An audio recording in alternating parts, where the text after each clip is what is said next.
What's good, y'all? I'm your host, Adam, and this is the Tier List, a video game podcast. It's a seasonal video game podcast where a guest, or guests, plural, brings a game for the titular tier list. We talk about it, rank it, but you, the audience, get a say in where it's placed by the end of the season. This is Season 1, Episode 6, the final episode of Season 1. Ooh. Just a heads up, everybody. And today I have two guests, and we talked about it earlier, that little nugget I left for you, everybody. We have Emily and Kate. Introduce yourselves in whatever order you deem fit. Uh-oh. We got this down. Us. Kate, you want to go first? Oh, I feel like you usually go first, and then you talk about, and then we because and then okay. Yeah, we'll do our normal. I'm Emily. I'm Emily. I go by a specific egg, generally online, and I am one half of the team at No Small Games. We are first and foremost ish a indie game podcast, expanding from there. But our podcast is bi-weekly. We do deep dives on indie games of all genres. We also do monthly indie game roundups at the very end of the month, where we just like go ham and talk about like every game we've been playing and demos and all that good stuff. Yes, and I'm Kate. I also go by Cater Blossom online, and we also on No Small Games on our website, nosmallgames.com, publish new reviews of indie games coming out. We've got listicle style articles, and that's where we also host all of our episodes, which you can find on any podcasting platform, but also on our website. So yeah, nosmallgames.com is where you can check it all out, and we have a lot of fun. We really like each other. We met streaming on Twitch back in 2021, and yeah, No Small Games. We just hit our 3rd anniversary, so we're going strong, and we don't have any plans to stop. And thank you for having us. This is awesome. We're excited. Thanks for coming on. Yeah, everyone, check out No Small Games. And the game we're talking about today is Dave the Diver, a pick that y'all. I don't remember exactly how it went, but I was like, "Do you want to be on?" And then I think 3 seconds later, someone said Dave the Diver. I was like, all right, well, that's what we're doing here. We'll talk about why you picked in a second. But you can go to patreon.com/the tier list. You can get on the free tier or support if you want to. You can vote over on patreon.com. So if you want to check that out, go ahead and go over there. Shout out to our Patreon producer, Manly Brian. That's not his legal name, but that's what I call him. Make sure to sub and review on podcast services. Follow us on socials at Adam Gumby or at Tier List Gaming. Our youtube.com/Adam Gumby. All the links as well as the guest info are in the description, along with a link to a straw poll, another place for you to vote where you think this game deserves to be on the tier list. So I need you two to tell me why this game was picked, your history with it, this is your idea of your opening statement for your argument. But yeah, why did we go with Dave the Diver this week?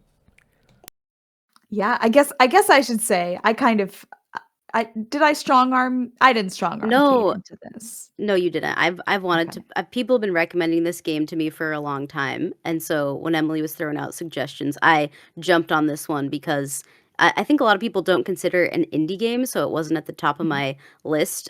So now I had an opportunity to play it. So. And this was high on my list because I played it back in 2023 and really loved it, but because it doesn't really fit exactly our indie vibe, I knew we would never cover it on on No Small Games, but I've been waiting to talk about it for so long, and I just had this feeling that Kate would really love it because Kate loves fish and the ocean. So it's been on my mind, and it's such a popular game, but I feel like I've spoken to almost nobody about it since playing it. So I'm stoked to get the opportunity. Okay, so where are each of you, again, this can change as the episode goes, so you don't have to set it in concrete, but where are you thinking you're going to put it on our titular tier list with my own patented tier list rankings? For my part, I immediately went to A tier, and actually that was another reason why I kind of thought of Dave the Diver in the first place, because I had some other games in mind that I wanted to try to pitch for S tier, but that felt like a lot of pressure. So I feel like that Dave the Diver is a solidly very, very, very good game that can appeal to a lot of people. It's not going to change your life. Probably it might change a couple people's lives, but it's not going to change most people's lives. But it is just a really well polished, highly refined, good romp of a time, in my opinion. Totally. Yeah, and I actually am also coming to this show with intentions to put Dave the Diver in the A tier. This is because as someone who's, been gaming since 2020, I'm always looking for that perfect game that sort of like balances all of the things that I'm looking for. I love a cozy game, but I feel like this is my new cozy game, but it's got just enough to keep me, interested when I need to be. Like it's got some combat, but not too much combat. I also love a fishing game. I feel like a lot of people like fishing mechanics, and this is, are we gonna call it fishing? It's more like, yeah, I guess it's fishing, but at Yeah, first I did have a hard time, like, aggressive coming to fishing. terms with the killing of the fish, but once I got going, I was like, "Oh, yeah, this is a fishing game." Love fishing games, love a restaurant management simulation, love combat, cool bosses, so but I think overall it really brings, like, a nice cozy vibe to me because that's just what I associate being underwater, like, feeling like. I really like discovering sea creatures, so I think this game offers a lot to a lot of people, and as someone I would say as No Small Games, we take a really personal approach to all of the games that we review, and this is one of those that I'm like, "This could appeal to a lot of people," and it clearly has, so I feel like it's a strong fit for the A tier. All right, very cool. That's where we're starting at. We'll see where we end up. My thoughts: I played this game not right at launch, but very close to launch. Because we on the other show, Respawn on Fire, we actually did a review of this game at some point. I don't know when. Time is a flat circle. Um, so we had a lot of fun to play. I beat this game completely on the story mode or whatever. And for me, it does this thing where I became a weird person probably in the last 2 years. Well, weird before that. Where I got so into the simulator games like TCG, Card Shop Simulator, all that. I'm pretending to run a business, even though it's a video game. And there's one half of this game is very much sort of roguelike adventure, action adventure style, and the other half is running a business. And let me tell you, let me tell you what I love to do is run a business. So I think the combination of the two actually really, really works a lot. And especially one side of it works extra well for me. So I'm not going to say where I'm placing on the tier Mhm. list, but I agree. It's a good game and you can run a business. So that's bonus points. So some short information about it. Dave the Diver is a 2023 video game developed and published by Mint Rocket. The game combines both action, adventure, and management gameplay styles as players explore deep sea environments to gather ingredients for a sushi restaurant. Dave, a diver, is approached by his friend Cobra, who starts up a sushi restaurant venture with the skilled chef Boncho. What a crazy names I just read out. Yeah. Setting up a location at the Blue Hole, a spot said to contain fish from all over the world. Dave is tasked with fishing for ingredients during the day and helping Boncho with the restaurant at night. Basic, overview of what Dave the Diver is. There's a lot more to it. I'll be honest, I haven't even played all those expansions. I own them. Yeah. I haven't seen what Mm, Godzilla's up to. mm-mm. Actually, the only one I know about is the Dredge stuff and Ichiban apparently hanging out. But anyways, all that aside, we're going to go into the main section of the show where we're going to discuss Dave the Diver and where do either one of you want to... Kate, where do you want to start with Dave the Diver? What do you want to push forward? Well, I guess I'd like to Spoilers start with abound, by the just way. So many spoilers for this spoilers. game, so beware, anybody. Yeah, I think well, because I knew nothing about this game going into it other than people thought that I would really like it, so it was kinda cool to go in, not knowing at all what to expect and not watching any previous, gameplay of it. I had no idea that the characters were going to be pixel art sort of, and that there'd be, like, a different graphic style when you go under the sea, which I think is really cool, so I always like to start with art, I guess I say, at my job and within games, so maybe we could start by talking about what we like about the art style, like both within music and visuals, because to me that's a real standout in the game, discovering all the different kinds of fish and all the colors and rich ocean environments, as well as just like the theatricality of the cutscenes and the Mm. the sushi preparing and upgrading your weapons. There's just so much to talk about here, but maybe broadly just talking about the first things that you see when you go under the water and how cool it is. Oh god, yeah.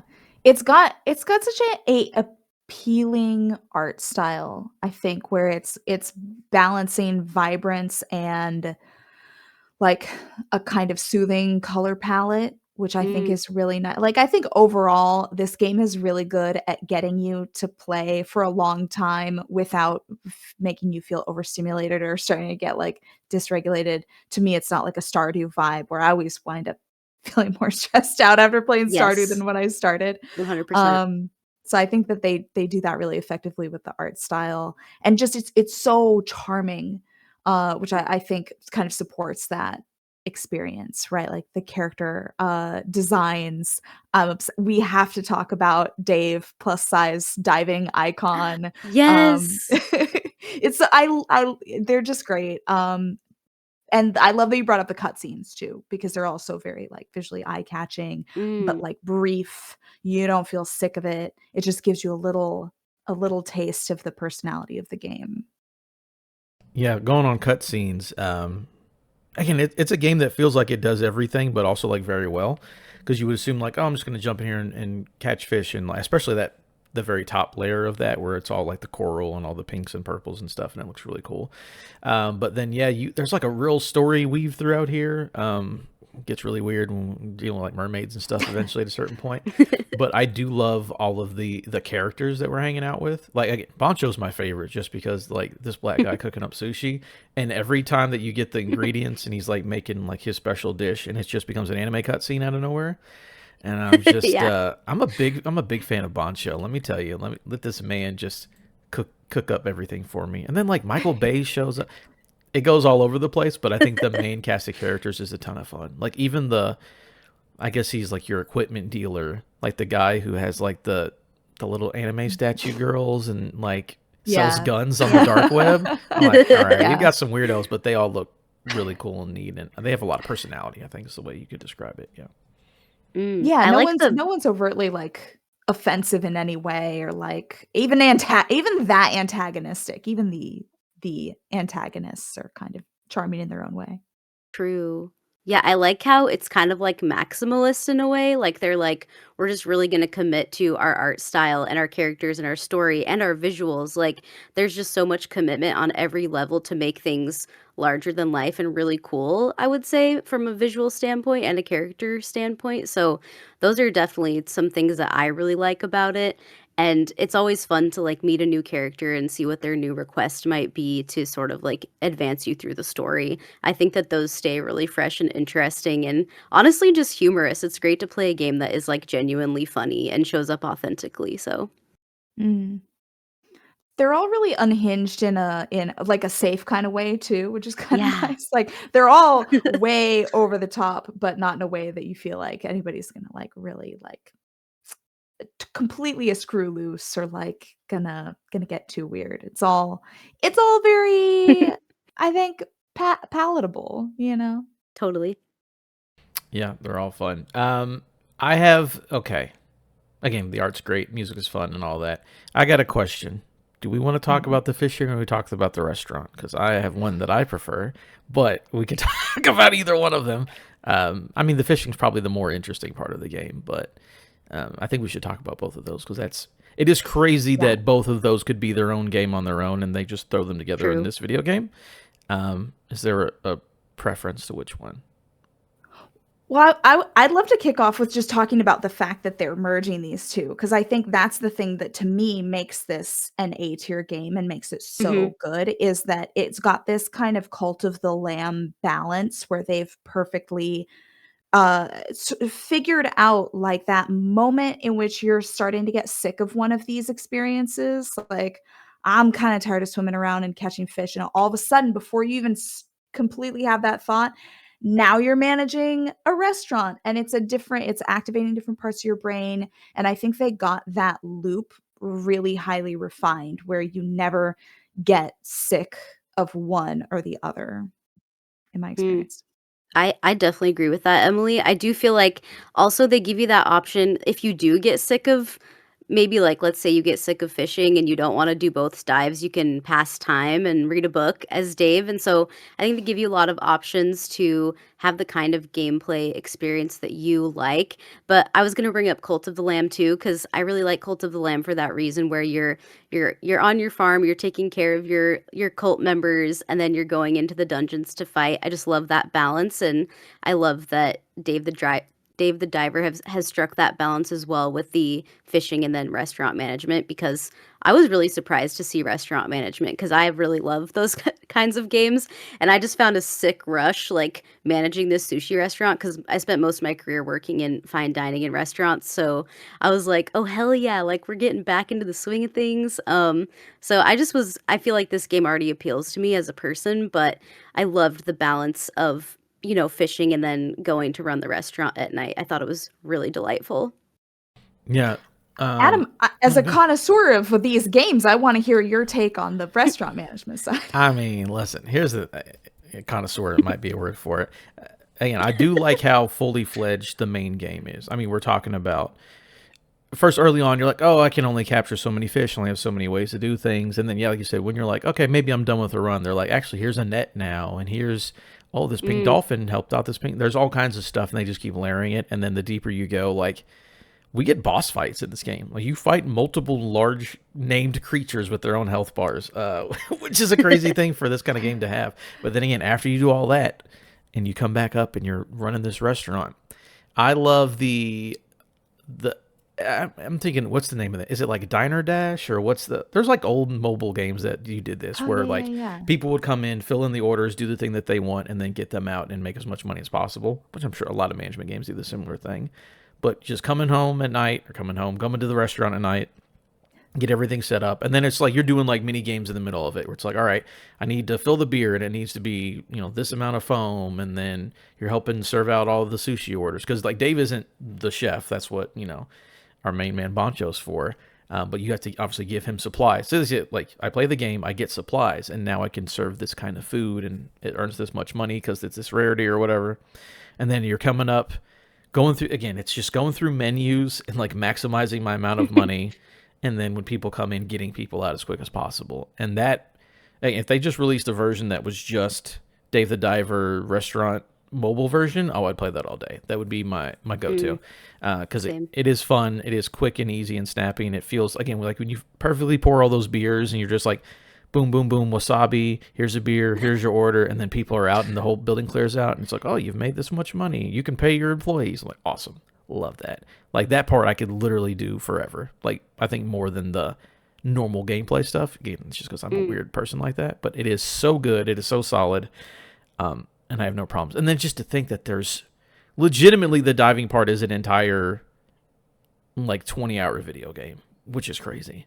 That you can just again, boss fights, you're going to different biomes and it's wild. It really is crazy. But the restaurant stuff, excellent. A1. You get the what do they call them?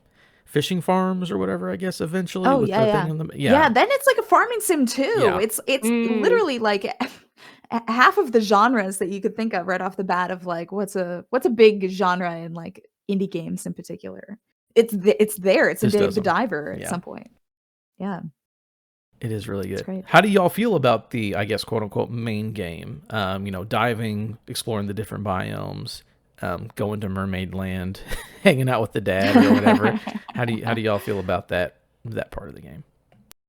I really like it. I think as the kind of gamer that I am, it's hard for me in games like this to stay invested in the story, because I just need to really lock in order to not die from a shark or whatever. So, I feel like I'm really focused when I'm diving, but yeah, I don't know, I thought it was so surprising. There are so many fun surprises in this game. Like, I remember the first time that I saw, this is a spoiler for, like, very early game, but the first time that you get exposed to the, like, giant squid boss, like, their eye opens up a little bit, and then you don't encounter them until the full squid until later on.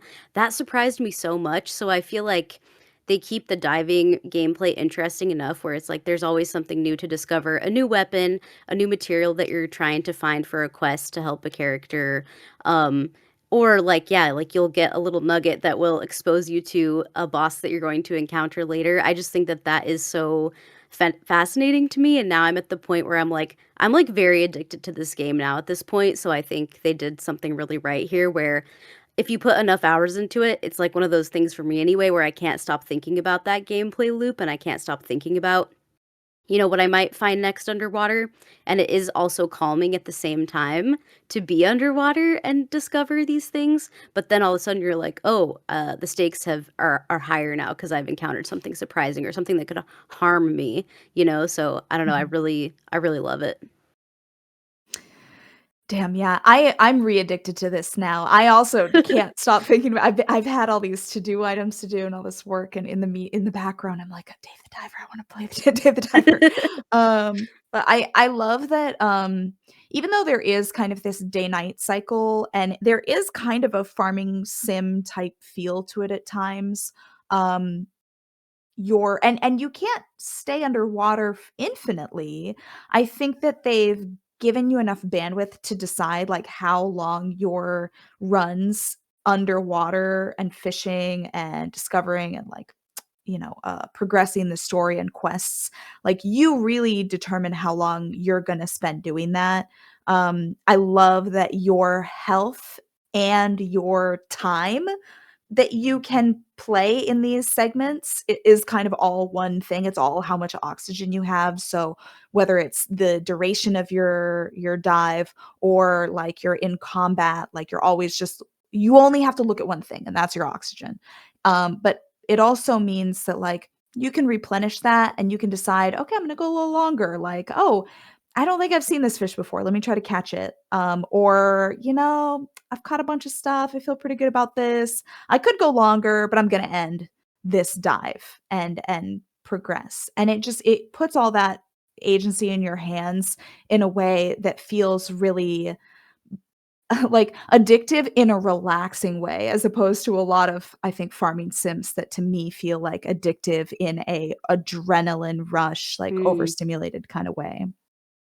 I great have a point. question I normally don't ask on these podcasts, but I think it's sort of interesting here, and it's related to Hades too. But I'll get there in a second. What did you play the game on, Emily? Like what platform?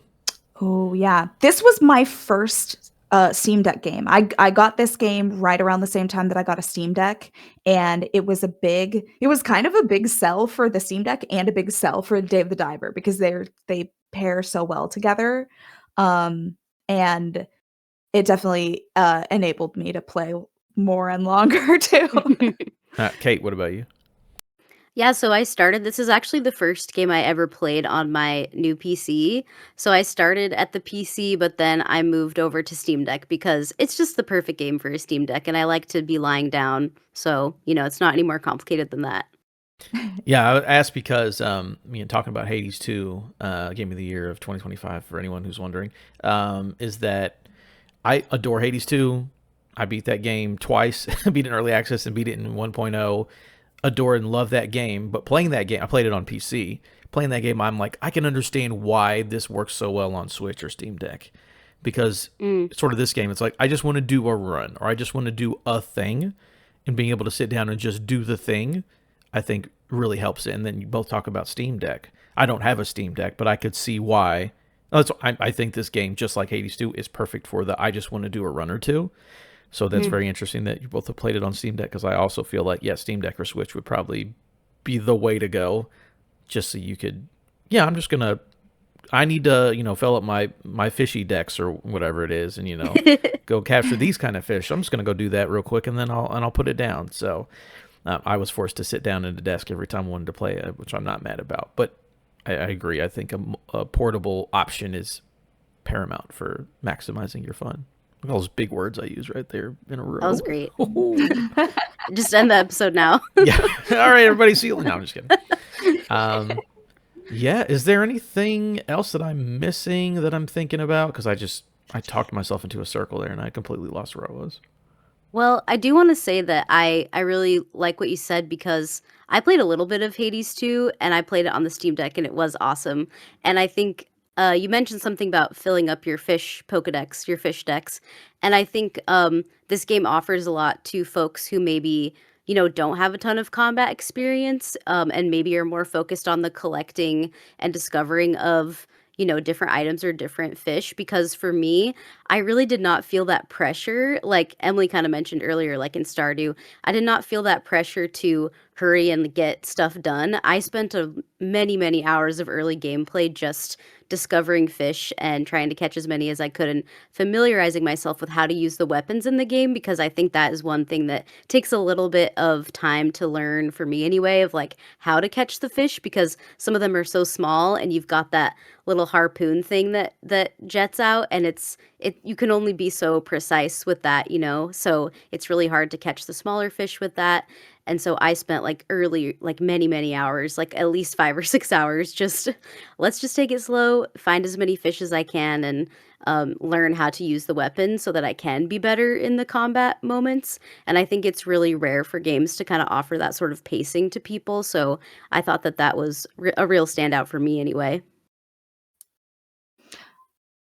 I think too, just the volume of things, just like little systems that they've built in, because there's kind of an RPG aspect to this. You're like kind of leveling up your equipment and your I don't know if you have stats really, but like there's like a little you have a phone and it's got so many apps. You've got like a little social media app and that influences your restaurant, and you've got like the fish decks and you get stuff for there's creature collections sort of. There are all these little systems, and I think that in 99% of games or like development studios that tried to do all that in one game, it would probably become this big tangled mess of confusing or Mm, incongruent things that like do you feel like oh, I don't really wanna do any of this, but I like this part of it. But I think that they do a lot so much really well in ways that are pretty, straightforward and not confusing, which I'm just really impressed by their ability to craft this in a way that's fun and does feel relaxing and doesn't feel frustrating or confusing. It's kinda mind-blowing. Yeah, I agree. Again, going back to the restaurant stuff, like there's a whole like research tab for like finding out like new ways to make food. So it's like I might have, all these dead fish. I don't really know what they're used for. It's like, oh, if you use a jellyfish with this, then it makes this thing, and people will. And I'm with you. There's so much to every system. Again, there's so many. I also love when early on, like every time you talk to anybody, like a new app pops up on your phone. I swear Yeah. you have like yeah. 12 apps on your phone. It's like, oh, the dude dressed like Ash Ketchum who sells you a gun. He's got an app. Go see what that guy's up to. Or, um, yeah, no, it really has a lot, and it all works very well. It is crazy how they were able to polish like all these ideas that maybe seem simple, but they're all just done because it could Mm, be very easily overwhelming. But I yeah. feel like I'm right now on the wiki just going down the restaurant menu options. I swear there's like 80 different options you can make for food wise. Like it's crazy. It's wild. It's really wild, and it does I don't know, I reopened it because I hadn't played the game in a couple of years. I reopened it this week and was briefly overwhelmed and confused, but very quickly felt like, okay, I've got the lay of the land back. It's pretty straightforward, and you can kinda get by, like, just ignore if you do want to ignore certain elements of the game, like, you can just focus on what you really enjoy, so I Yeah, have very one true. question for you. I guess it'll be for both of you. DLC. This game has a lot of really cool crossovers. Again, I mentioned before that Dredge and Godzilla are for sure ones I know about. There's also, I believe, Balatro, and then Like a Dragon or Yakuza or however, whatever you want to say. And there's also a In the Jungle, I believe, is the next DLC that is not out yet, but that is upcoming. Did you mess with any DLC at all? I was like the only one that I messed with was Dredge, and it was cool because you would get I think it's been a little while since I did the dredge stuff. So I think when you get the weird fish from dredge, like the weird mutated fish, like the guys in the yellow hoods from dredge would come into the restaurant, be like, "We want the weird fish." Because we're the guys from Dredge, and I believe, and I think there's maybe cutscenes in a little bit more. Again, it's been a while since I played the Dredge stuff specifically, but it was really cool. It's like, oh yeah, they've added, it's a perfect mix over or a crossover because Dredge a fishing game, and then now the fish are here, and I'm serving the guys who are in Dredge. The one that I have not played but I own is the Godzilla one, which I just like that big old boy. So I would like to get to that one day. I probably need to load that one up. But did y'all play any of it at all? Interested in the jungle? What's the feelings on Mm. DLC? Well, I am very interested, and Dave the Diver is still, relatively new to me, but it's definitely going to replace basically what Stardew or Ooblets or Animal Crossing is to me. It's going to be something that I probably boot up regularly to unwind. And I also love Dredge. Like, Dredge is one of my favorite games. So I'm really interested to check out more content that Dave the Diver is offering. And I think that the In the Jungle DLC sounds really cool. I just like that, clearly very well received and beloved game, and excited that I like it so much because there is so much content just in the base game alone. Excited to see what else is out there because I'm definitely interested. I'm in the same boat. I have not picked up the DLCs. I'm most interested in the Dredge DLC because I feel like that's great synergy. But I just love seeing it continue to get DLC too. I hope it continues to get more after the Jungle one.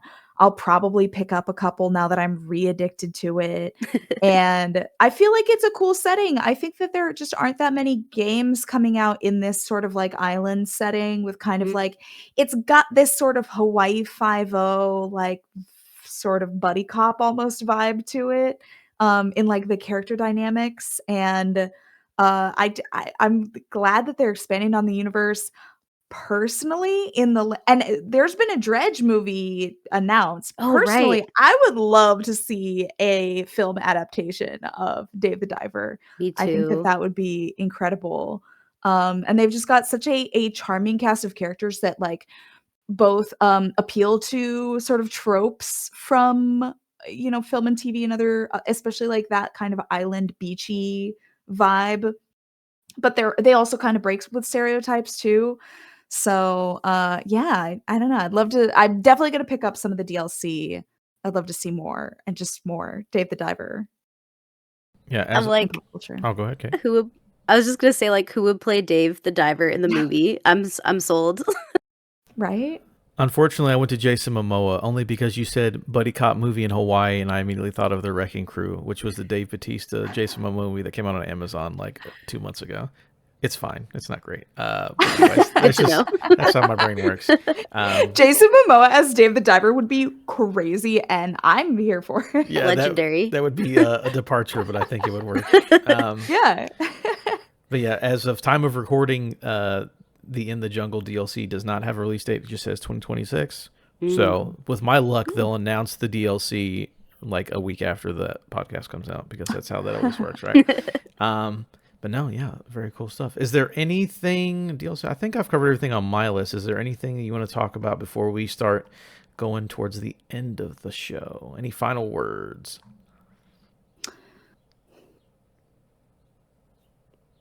If there's not, that's fine.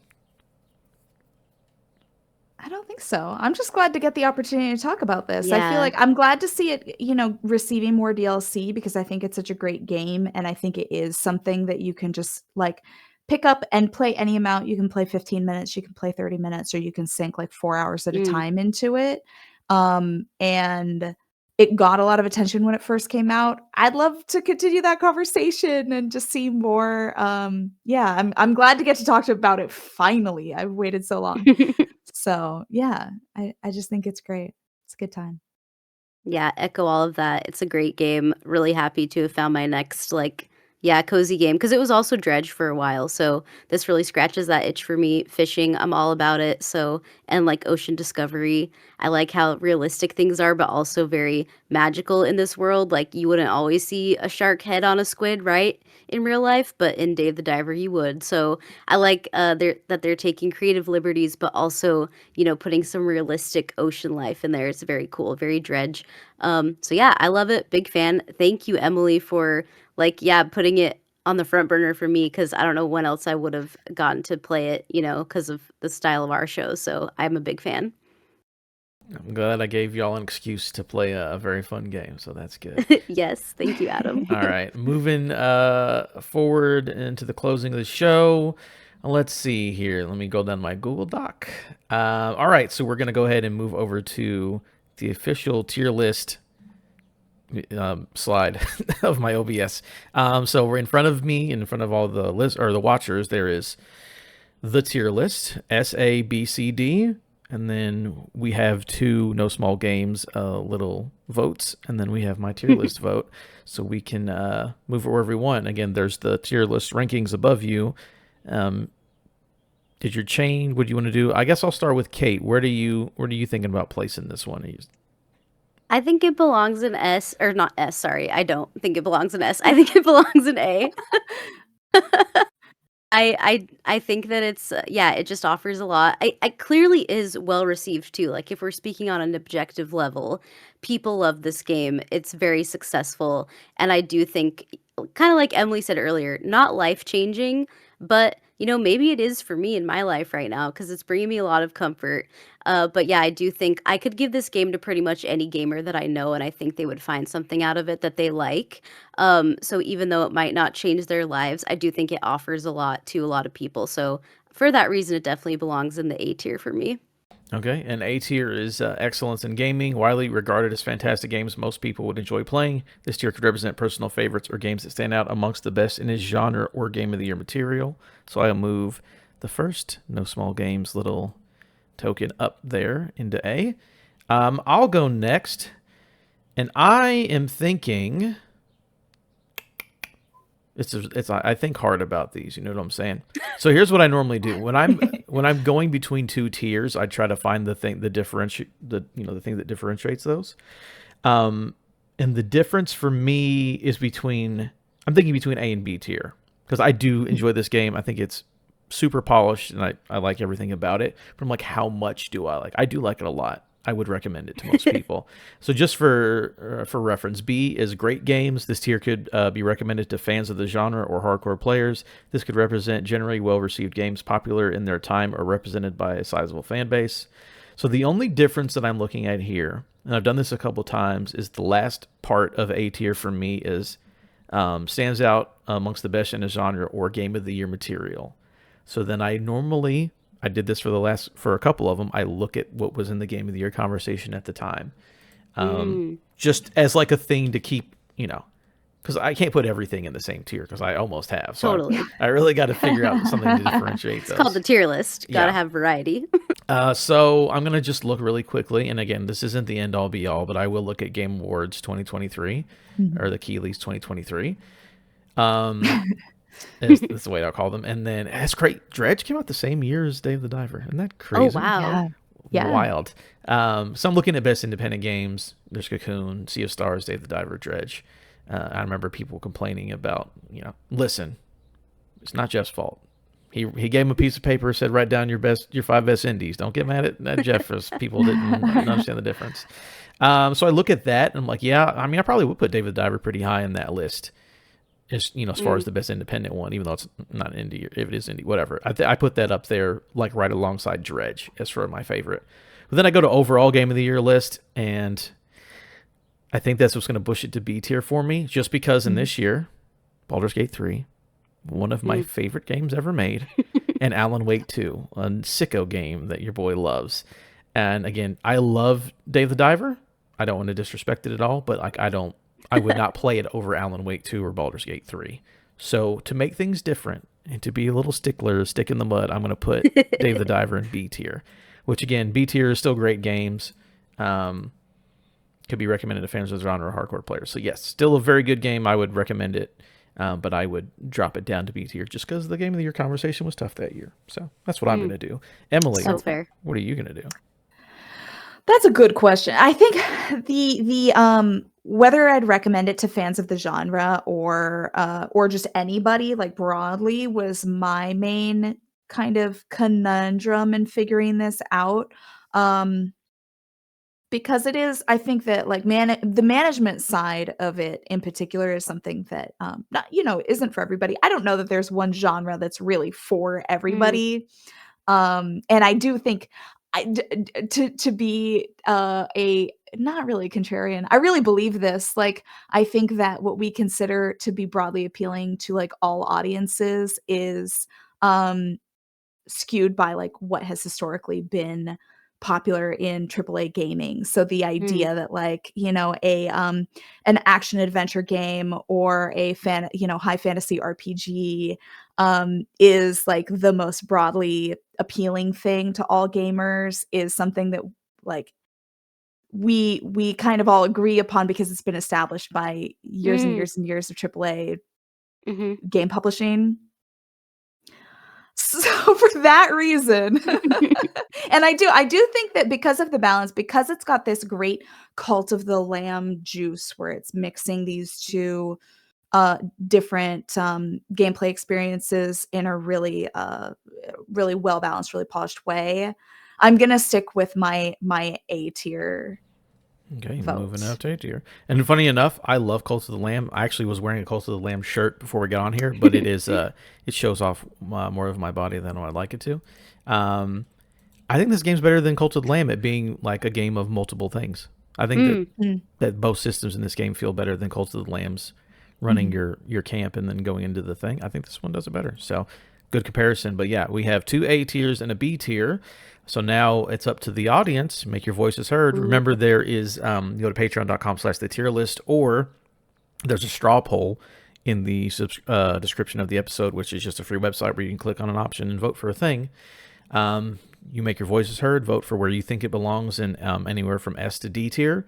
And based on their votes and what we said today, that'll determine where it ends up at the end of the season, which is coming right now, basically after this episode, is the end of the season. So, yeah, so make sure you vote, and then we'll determine where Dave the Diver goes on this list forever and all time.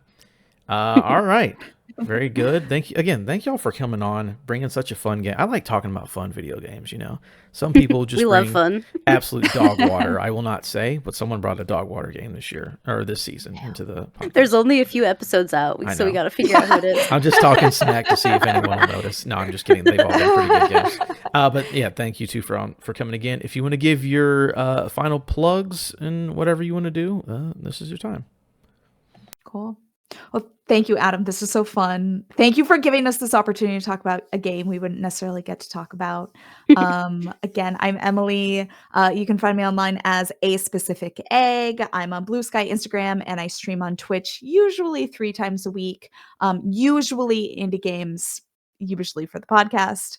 And you can find No Small Games anywhere you listen to podcasts. Kate, I'll kick it over Yes, to you. and I'm Kate, Cater Blossom. You can find me on Blue Sky, Instagram, and Twitch under that name, Cater Blossom. And yeah, thank you so much for having us on, Adam. This was super fun, and I can't wait to play more Dave the Diver in about 2 minutes. So yeah, thank you. This was great, and thanks for listening. All right. Thanks again, and have a good one, y'all. See, because I'm Southern, so I have to say y'all at the end of a podcast. You get it?